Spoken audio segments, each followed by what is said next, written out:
Assalamu алейкум туугандар, кандайсыңар? Ысыкөл онлайн YouTube каналынын катталуучулары. Орек жерде 17 баш кой бар экен. Ошону сатыкка коюлуптур. Ошону тартканы келдик эле.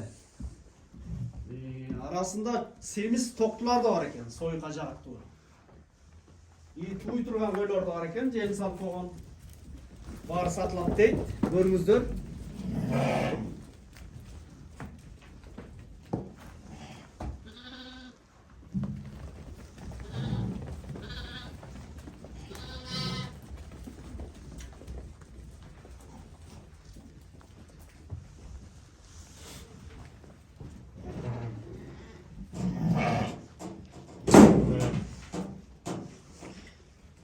Туугандар, көрдүңүздөр да, телефон номерин калтырып коебуз, байланышсаңыздар болот.